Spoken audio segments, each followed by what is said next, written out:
I enlisted in the Army to defeat the Islamist terrorists who attacked us on 9/11 and to keep our country safe.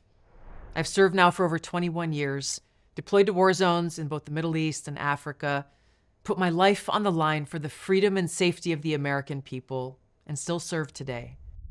Now, my own government has placed me on a secret terror watch list, targeting me as a potential domestic terror threat. Why? Political retaliation. I spoke out about how dangerous Kamala Harris would be to our nation if she were to be elected as president, and why the American people should be very concerned. Now, just before boarding a flight on July 23rd, my husband and I were pulled aside for additional TSA screening. Our electronics were swabbed for traces of explosives, and when we landed, my husband was pulled aside for another round of additional screening. On the next several flights that we took, our boarding passes were marked with the Quad S, and we were subjected to in-depth searches by the TSA every single time, each time taking 30 to 45 minutes, every inch of our body patted down, every item in our carry-on searched and swabbed for explosive residue, and sometimes going through this all over again at the gate before being allowed to board the plane. Every time this happened, we were told by the TSA agent there, this is just a random selection. Now, that might have been believable if it had happened just once or twice, but 5, 6, 7, 8 times in a row? There's no way. On August 4th, federal air marshal whistleblowers came forward with very disturbing information. They revealed that I had been added to a secret terror watch list run by the TSA called Quiet Skies on July 23rd. This is the very same day my husband and I began to be subjected to those in-depth TSA searches. These are images of the TSA targeting package that the air marshals were given as part of their mission brief. I later learned that at least 3 air marshals were assigned to watch me every time I traveled in the airport and on the flight. TSA deployed explosive K9 detection teams and a TSA explosive specialist. Now, this is extreme by any measure. What were they looking for? What kind of threat did they think I posed? What were they afraid that I was going to do? None of this made sense until I put all the pieces together. On July 21st, President Biden announced he was dropping out of the presidential race and endorsing Kamala Harris to be the Democratic nominee. On July 22nd, I did an interview with Fox News' Laura Ingraham about how dangerous a potential Kamala Harris presidency would be for our country. Here's what I said. Foreign policy decisions are being made by unelected people in the military-industrial complex who are profiting from us being in a constant state of war, and the national security state that has more power to undermine our freedoms and liberties when we are in a state of war. Kamala Harris does not have the strength to stand up to the military-industrial complex. The very next day, on July 23rd, the TSA placed me on the Quiet Skies domestic terror watch list, in what I can only describe as the ultimate betrayal. After putting my life on the line to defend the safety and security of the American people, the Harris-Biden regime has now labeled me a domestic terror threat. Why? They see me as a threat to their power. The Harris-Biden administration and Democrat elite have spent years weaponizing our law enforcement, our national security state, even enlisting the help of their friends in big tech and the mainstream propaganda media to retaliate against those who dare to criticize their actions and their policies, those they deem a threat to their power, because that's all they care about, power.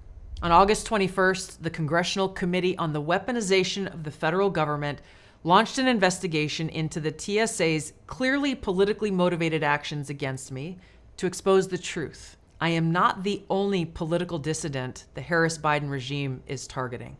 On Saturday, Christmas Eve of 2022, the IRS opened an investigation into independent journalist Matt Taibbi, just 3 weeks after he began publishing the Twitter Files, which exposed the truth about the Democrats' collusion with Twitter to censor Americans online. They sent IRS agents unannounced to Matt Taibbi's home at the very moment he was testifying before the Select Committee on the Weaponization of the Federal Government, where he was warning the American people and members of Congress about the collusion between government and private enterprise to silence and censor Americans. We learned Twitter, Facebook, Google, and other companies developed a formal system for taking in moderation requests from every corner of government, from the FBI, the DHS, the HHS, DOD, the Global Engagement Center at State, even the CIA. For every government agency scanning Twitter, there were perhaps 20 quasi-private entities doing the same thing. A focus of this fast-growing network, as Mike noted, is making lists of people whose opinions, beliefs, associations, or sympathies are deemed misinformation, disinformation, or malinformation.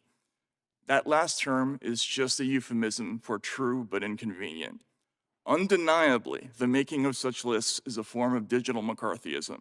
Now, to take these extreme measures, you might imagine, well, hey, maybe Matt failed to file his taxes, or maybe he owed the IRS and the government a lot of money. No, that wasn't the case. The government actually owed him a lot of money. This was a case of retaliation and harassment, hoping that if they bullied and harassed him enough, he might stop exposing the truth.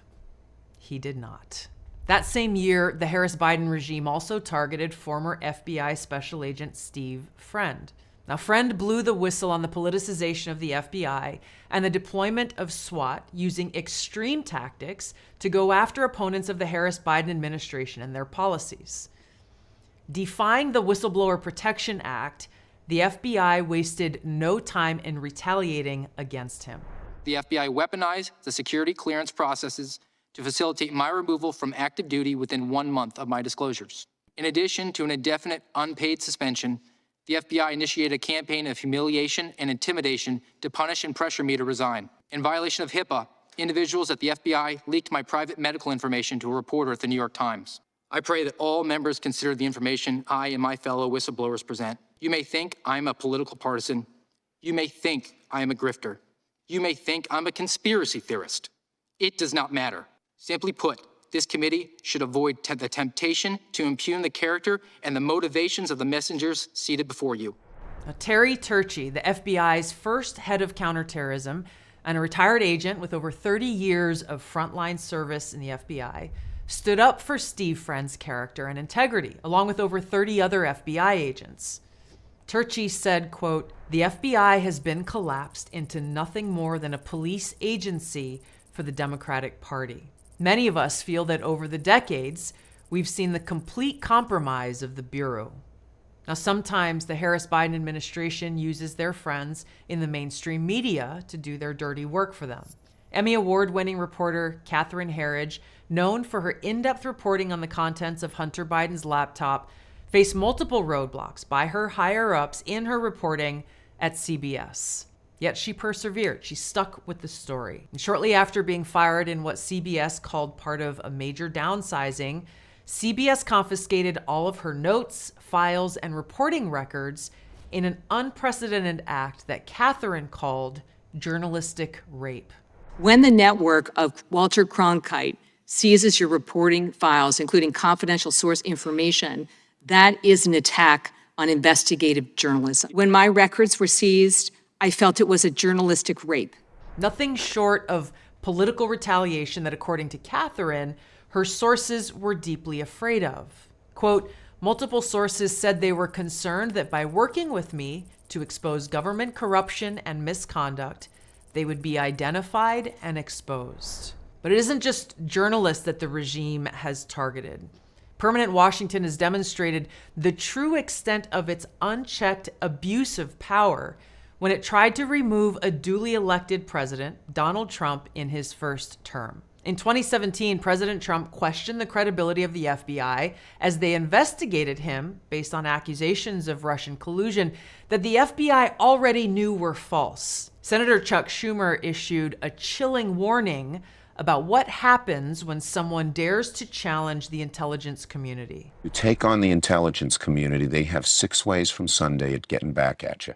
So even for a practical, supposedly hard-nosed businessman, he's being really dumb to do this. What do you think the intelligence community would do if they were motivated? I don't know, but from what I am told, they are very upset with how he has treated them and talked about them. 7 years later, and their abuse of power continues.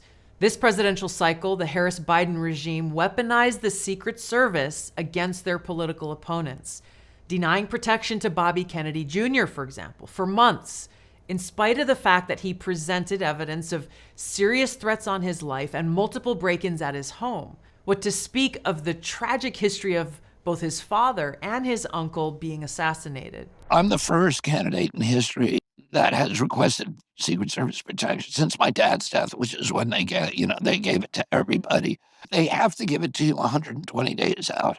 They've given it to 44 candidates, basically everybody.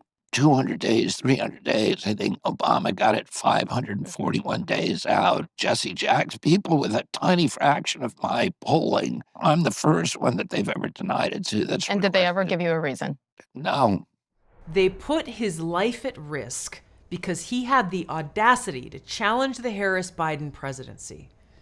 Just think about that. They even denied President Trump's multiple requests for increased security. And what happened as a result? A nearly successful assassination attempt on Donald Trump's life. Take a look at what happened. Days after President Trump survived this assassination attempt, still, FBI Director Christopher Wray did his best to try to undermine the surging support for Trump by intentionally sowing baseless seeds of doubt in voters' minds. As I said, I think with respect to former President Trump, there's some question about whether or not it's a bullet or shrapnel that hit his ear. The Harris-Biden administration has demonstrated time and time again that they will not hesitate to weaponize law enforcement and the justice system against political opponents, foremost among them, the person who poses the greatest threat to their power, Donald J. Trump. They're waging this lawfare on multiple fronts, coming up with trumped-up charges in the hopes that they could throw him in a jail cell before voters have a chance to head to the polls and vote for him. Whether through the Quiet Skies secret domestic terror watch list, the Patriot Act being used to illegally surveil Americans, the IRS's targeting of conservatives, FBI SWAT teams kicking down the doors of peaceful pro-life protesters, FISA's illegal and warrantless surveillance of American citizens, and the FBI's targeting and watching quote-unquote radical traditionalist Catholics as potential threats, the list goes on and on. The bottom line is, everyday Americans are being watched and spied on by our own government. Why? Because those in power see us as a threat, and they'll do whatever they deem necessary, brazenly abusing their power to destroy us, silence us, or even throw us in jail. They want to scare us into submission, to self-censor, to think twice before we dare criticize the Democrat elite, the Harris-Biden administration, the national security military-industrial complex. I will not back down. We cannot back down. The American Center for Law and Justice is representing me as I take legal action to fight this unconstitutional retaliatory act against me and my family. We will fight to end this and all other secret terror watch lists that are being weaponized against thousands, maybe even tens of thousands of innocent Americans. No American deserves to live in fear of our own government. We must expose the truth about their abuse of power and hold them accountable. We're facing a critical election. Kamala Harris is the Democratic nominee, and she's proven she will continue to weaponize law enforcement and our national security state to go after political opponents. The propaganda media will continue to support her in her abuse of power. So those who truly believe in freedom, whether you're a Democrat, an independent, libertarian, or Republican, we must stand together now to defend our freedom and defeat Kamala Harris at the ballot box. Donald Trump has the strength, the backbone, and the willingness to take on the deep rot of corruption in our government, clean house, top to bottom, and hold those who are abusing their power accountable, wherever they may be.